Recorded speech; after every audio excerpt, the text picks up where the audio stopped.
वालेकुम। उम्मीद है कि आप सब दोस्त ठीक होंगे। जैसे कि आपको पता है कि मैंने मोस्ट इम्पॉर्टेंट बोटनी क्वेश्चंस के हवाले से एक जो है वो सीरीज शुरू की हुई है, जिसमें मैं जो मोस्ट इम्पॉर्टेंट चीज़ें आपके साथ क्या कर रहा हूँ, डिस्कस कर रहा हूँ। ठीक है, तो कल जहाँ पे हमने छोड़ा था वहाँ से आगे हम इसको क्या करेंगे, कंटिन्यू करेंगे। तो सबसे पहले हमारे पास है यानी कि जो आज का मोस्ट इम्पॉर्टेंट क्वेश्चन है वो क्वेश्चन ये है कि आप देखें ट्रांसपायरेशन के बारे में थोड़ा सोचें। ट्रांसपायरेशन, ठीक है। अब हम इसको डिफाइन कैसे करते हैं कि भाई removal of water in the form of vapours from leaf surfaces.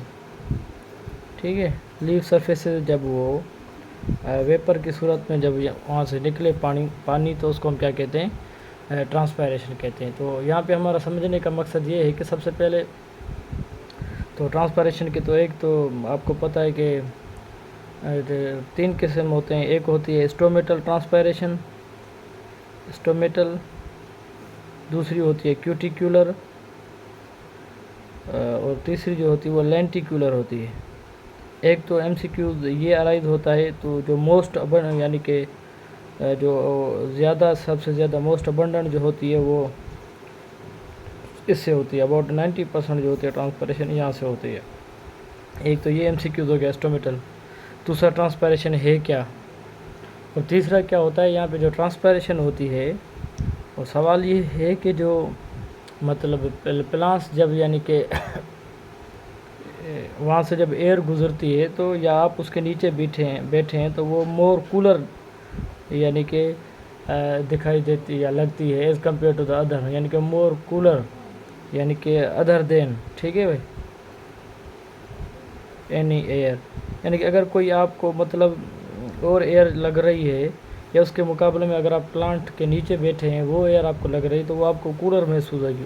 उसकी वजह ये है यानी कि ट्रांसपायरेशन। जब ट्रांसपायरेशन होती है तो वो आपको पता है जब 40 डिग्री सेंटीग्रेड से टेम्परेचर बढ़ जाता है ये तो ट्रांसपायरेशन होती है। अगर उससे आगे बढ़ जाता है तो आपको पता है कि वो हीट शॉक प्रोटीन्स पैदा कर देते हैं।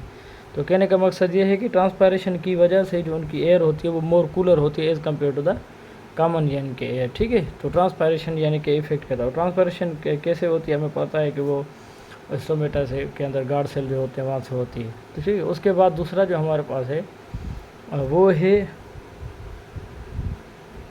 World water day. World water day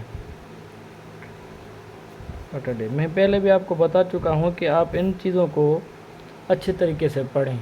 हमारे पास जो वर्ल्ड वाटर डे है वो 22 मार्च है। 22 मार्च पे हम जो क्या करते हैं यानी कि वाटर पे के लिए मनाते हैं, और उसका मेन मकसद ये होता है focusing importance of fresh water. यानी कि हमें पता होना चाहिए कि focusing importance of fresh water, हमें पता चले जो फ्रेश वाटर उनकी क्या जो है वो इम्पोर्टेंस है। ठीक है, या उसके बाद हमारे पास जो पोर्टेबल वाटर है, पोर्टेबल यानी कि पीने के जो काबिल है, तो उनके बारे में हमें पता चले, उनकी इम्पोर्टेंस का हमें पता चले, तो उसको क्या कहते हैं, वर्ल्ड वाटर डे। ठीक है, अब देखें तो मोस्टली जो है बहुत सारे कंट्रीज़ के अंदर ड्राउट आया हुआ है। यानी कि अगर आप सोमालिया के अंदर देख लें, अगर पानी नहीं है तो कोई काम की भी नहीं है कोई चीज़। ठीक है ना, तो ज़मीन वगैरह भी नहीं हो सकती।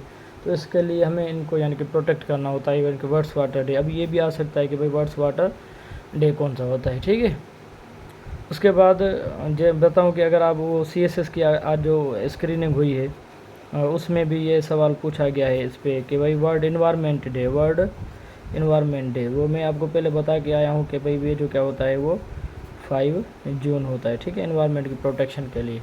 उसके बाद हमारे पास जो है वर्ल्ड वाटर डे के बाद है यानी कि world biodiversity day. World biodiversity day. Bio means कहा जाता है लाइफ को, डाइवर्सिटी मीन्स वेराइटी, यानी कि जो मुख्त मतलब फॉर्म ऑफ लाइफ जो हैं यानी कि एग्जिस्ट कर रही हैं, फॉर्म ऑफ लाइव्स जो एग्जिस्ट कर रही हैं उन सारों को हम क्या कहते हैं, वर्ल्ड बायोडाइवर्सिटी डे। अब यहाँ पे क्या करते हैं हम 22 22 मई जो है वो वर्ल्ड बायोडाइवर्सिटी यानी कि या कंजर्वेशन डे हम क्या करते हैं मनाते हैं। अब यहाँ पे 22 मार्च जो है वो मई जो है वो मनाने का असल में मकसद ये होता है कि हमने बायोडाइवर्सिटी को क्या करना होता है, कंजर्व करना होता है। अगर वो चीज़ें हैं तो हम भी हैं, अगर वो नहीं है तो उसके बिना हम भी नहीं है। हमारे इन्वायरमेंट में जो भी चीज़ें हैं मुख्तलिफ यानी कि फार्म, वो कोई ना कोई जो है अपना इन्वायरमेंट के अंदर रोल प्ले कर रही होती हैं, ठीक है। तो उनके बिना हम यानी कि किसी काम के नहीं होते। तो इसकी वजह से हमने इनको क्या करना होता है, प्रोटेक्ट करना होता है। अच्छा, बायोडाइवर्सिटी जो होती है उनके अंदर जो हम पढ़ कर रहे हैं कंजर्वेशन, और कंजर्वेशन के 2 टाइप होते हैं। कंजर्वेशन 2 टाइप से होते हैं, एक होती है इन सिटू कंजर्वेशन, दूसरी होती है एक्स सिटू कंजर्वेशन, ठीक है। अब अगर आपने उनको अपने नेचुरल इन्वायरमेंट में प्रोटेक्ट किया हुआ है, ठीक है, कोई फॉरेस्ट वगैरह है, आपने उनको वहीं पे यानी कि अगर प्रोटेक्ट किया हुआ है तो वो इन सिटू होती है। अगर आपने कोई आर्टिफिशियली एक निज़ाम बनाया हुआ है उनको प्रोटेक्ट करने के लिए आर्टिफिशियल, तो उसको हम क्या कहते हैं, एक्स सिटू, ठीक है, इन्वायरमेंट। तो एक्स सिटू जैसे हम पार्क वगैरह बनाते हैं या कोई जो वाइल्ड लाइफ बना लेते हैं, तो उसमें क्या करते हैं हम, यानी कि एक्स सिटू कंजर्वेशन है, वो एन सिटू खुद ब खुद जो नेचुरल इन्वायरमेंट में, ठीक है। उसके बाद यानी कि ये था वर्ड बायोडाइवर्सिटी। उसके बाद जो है हमारे पास वो है रेफाइड्स। अब आप कहेंगे भाई ये कौन सी चीज़ है, अब कहाँ से आ गई है। मैं सबसे पहले आपको बताऊं, मैंने बहुत सारी IBA की सब्जेक्ट स्पेशलिस्ट की जो टेस्ट हैं उसमें बैठा हूँ। For example subject specialist botany के लिए, तो उसमें ये सारे सवाल ये देते रहते हैं और ये रिपीट भी हो सकते हैं। तो आज का हमारे पास जो है वो है रेफाइड्स, यानी कि रेफाइड्स जो होता है उसको अगर आप देखें, पूछा जाता है are needle like crystals of, are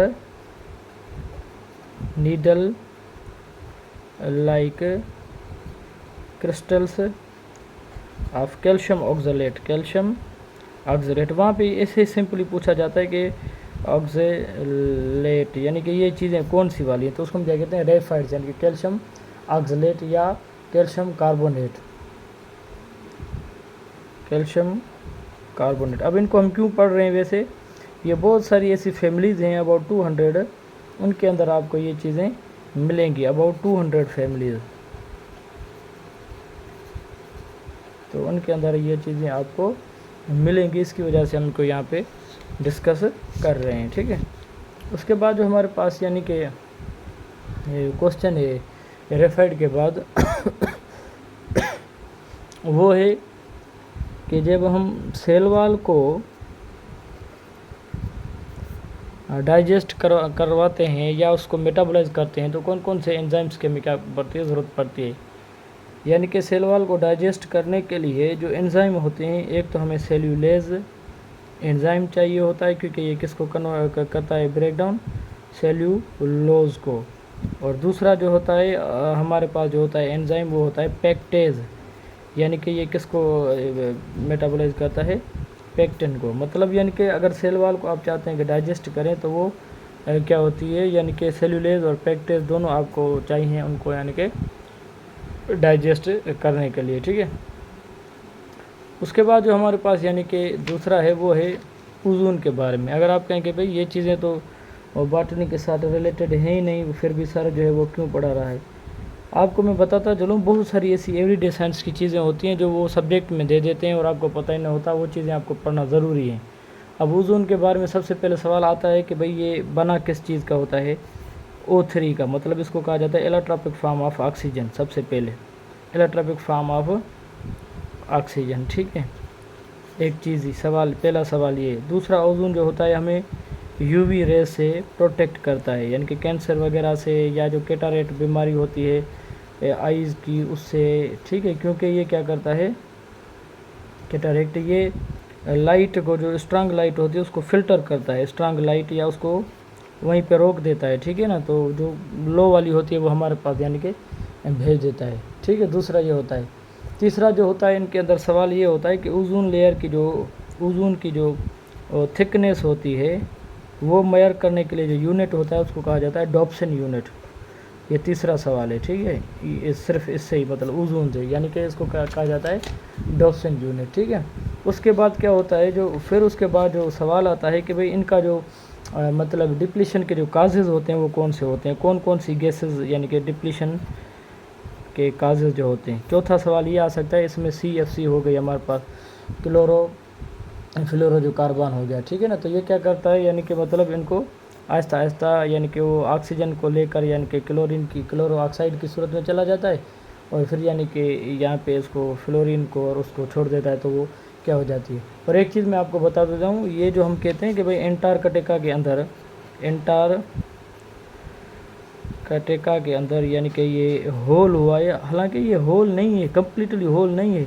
ये क्या है, वहाँ पे ये जो ओजोन लेयर है वो थिन हो चुकी है, मतलब वो नैरो हो चुकी है। अभी उतना सारा फुल जो है सुराख उसके अंदर ये नहीं है, ठीक है। तो ये ऐसे कहा जाता है कि मतलब यानी कि इनके अंदर होल है, होल नहीं असल, हालांकि ये थिन हो चुकी है आहिस्ता आहिस्ता।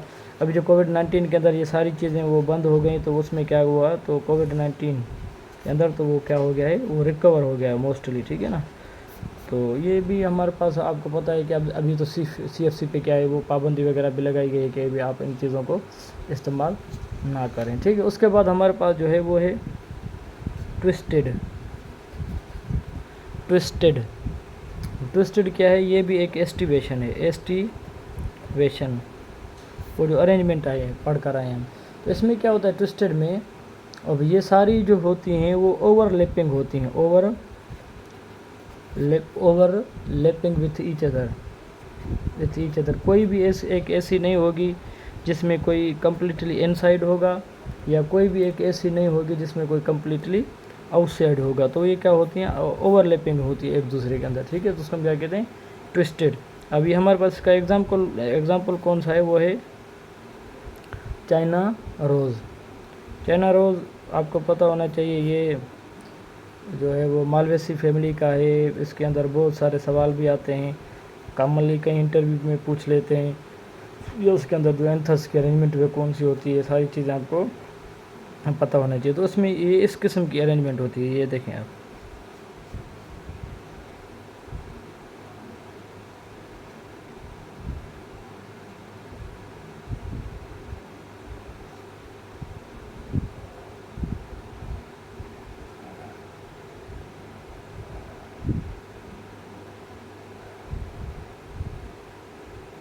तो ये कम्प्लीटली क्या है, ट्विस्टेड जो यानी कि एस्टिवेशन होती है, तो उसको क्या कहा जाता है, ये उसके अंदर ये अरेंजमेंट होती है। तो सारी की सारी क्या होती हैं, एक दूसरे के ऊपर ओवरलैपिंग होती है, ठीक है। उसके बाद हमारे पास है वो मीज़ोसोम्स। अब आप कहेंगे कि ये कौन सी चीज़ है, ये होती हैं इन्वेजिनेशंस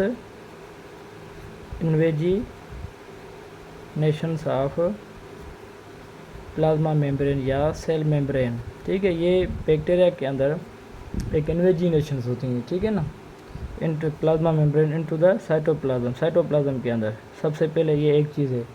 दूसरा जो होता है, ये क्या होती है, इन द फॉर्म ऑफ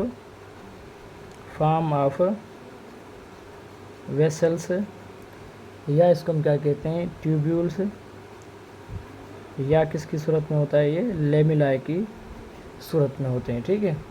आज हम पढ़ क्यों रहे हैं इसके अंदर, ये सबसे पहले यानी कि आपको मोस्टली जो है वो प्रोकैरियोट्स के अंदर, यानी कि उसमें भी आप बैक्टीरिया को ही देख लें, उसके अंदर ये पाए जाते हैं, ठीक है। तो उसका काम क्या होता है, मीज़ोसोम से मतलब वो सारे काम करती है प्रोकैरियोट्स के अंदर, जो यूकैरियोट्स के अंदर पर्टिकुलर ऑर्गेनेल काम करते हैं। फॉर एग्जांपल कौन सा काम हो गया, यानी कि सबसे पहले कि आप रेस्पिरेशन को देख लें, जिसमें ग्लूकोज का टूटना हो, यानी कि एनर्जी का रिलीज़ होना हो, DNA की जो रिप्लिकेशन हो गई, मतलब डुप्लीकेट उसका बनाना, वो भी यही काम कर लेता है। आप देखें फोटोसिंथेसिस को भी यही कंट्रोल करता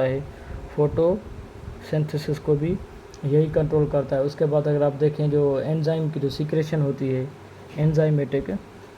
एंजाइम सीक्रेशन जो हो गई, और वो भी सारी क्या करता है, ये कंट्रोल करता है। तो वहाँ पे ये मीज़ोसोम्स यानी कि ये मिडल यानी कि सोमा मीन्स बॉडी, यानी कि एक ऐसी बॉडी होती हैं जो क्या करती हैं, ये कंट्रोल करती हैं। अगर आप देखें ये बैक्टीरिया है तो उनके अंदर वो मेम्ब्रेन एक ऐसी यानी कि पाउच बना देती हैं, looks like a cristae of mitochondria, पर यहाँ पे असल में ये होती हैं मीज़ोसोम्स, ठीक है। तो ये आज का यानी कि आखिरी टॉपिक था, आज के लिए इतना ही काफ़ी है। इंशाल्लाह सुबह जो है नेक्स्ट टॉपिक के साथ हम आपके साथ हाज़िर होंगे। काइंडली आप फर्स्ट ईयर इंटर को पढ़ते रहें और मेरे लेक्चर को भी सुनते रहेंगे, इंशाल्लाह आप क्या होंगे, कामयाब होंगे। शुक्रिया।